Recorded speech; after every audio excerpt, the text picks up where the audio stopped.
ભારે વરસાદને કારણે ડેડિયાપાડા તાલુકાના ગાજરગોટા અને ઘાટોલી ગામના સ્મશાન પાસે આવેલ ગરનારું તૂટી ગયું. તો આવો જોઈએ એક રિપોર્ટ.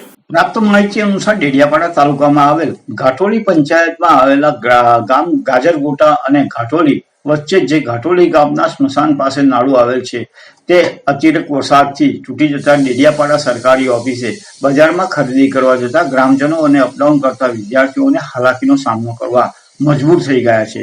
ત્યારે ગાજરગોડા ગામના વિદ્યાર્થીઓને જાતે પોતે તરાવ નદીમાંથી પથ્થરો લાવીને રસ્તાનું સમારકામ કરવામાં મજબૂર થવું પડ્યું હતું. નદીમાંથી વિદ્યાર્થીઓ પથ્થર લાવવાના સમયે કોઈ જાનહાનિ થાય તો જે તે તંત્ર જવાબદાર રહેશે કે કેમ, આમ લોકમુખે ચર્ચાઈ રહ્યું છે.